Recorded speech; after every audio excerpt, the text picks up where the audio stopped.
ইসরায়েলের প্রতিরক্ষামন্ত্রী ইসরায়েল কাতজ বলেছেন, গাজা, লেবানন এবং সিরিয়ার কথিত বাফার জোনে নিরাপদ অঞ্চল অনির্দিষ্টকালের জন্য তাদের সেনা মোতায়েন থাকবে।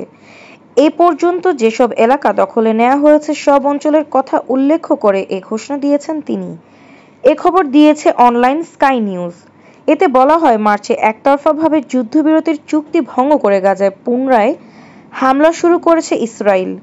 এ সময়ের মধ্যে উপত্যকাটির অবৈধ অর্ধেকের বেশি জায়গা দখল করে নিয়েছে তারা।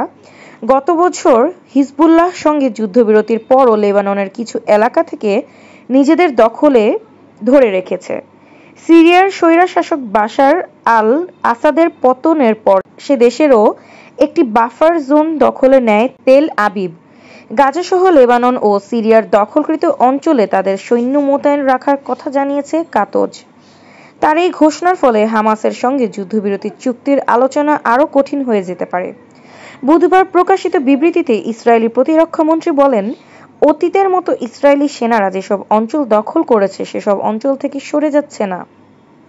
সেনাবাহিনী গাজা একসঙ্গে লেবানন এবং সিরিয়ার এসব নিরাপত্তা অঞ্চলে, যেগুলো ইসরায়েল এবং শত্রুদের অঞ্চল থেকে ইসরায়েলি কমিউনিটিতে ভাগ করেছে, সেখানে অস্থায়ী অথবা স্থায়ীভাবে থাকবে।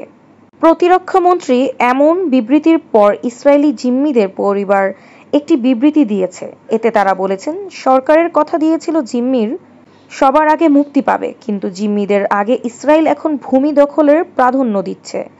এই সময় একমাত্র সমাধান হলো চুক্তির মাধ্যমে সব জিম্মিকে একসঙ্গে মুক্ত করে আনা, যদি এটি স্থায়ীভাবে যুদ্ধবন্ধনের মাধ্যমেও হয়। এদিকে লেবাননের প্রেসিডেন্ট জোসেফ আউন বলেছেন, দেশটির যেসব এলাকায় ইসরায়েলি বাহিনীর উপস্থিতি রয়েছে সেখানে যুদ্ধবিরতির চুক্তি অনুসারে লেবাননের সেনাবাহিনীর পূর্ণাঙ্গ মোতায়েন বাধাগ্রস্ত হতে পারে। লেবাননের হিজবুল্লাহকে লক্ষ্য করে গত বছর প্রবল হামলা চালিয়েছে ইসরায়েল। এতে ৪,০০০-এরও বেশি মানুষ নিহত হয়েছেন।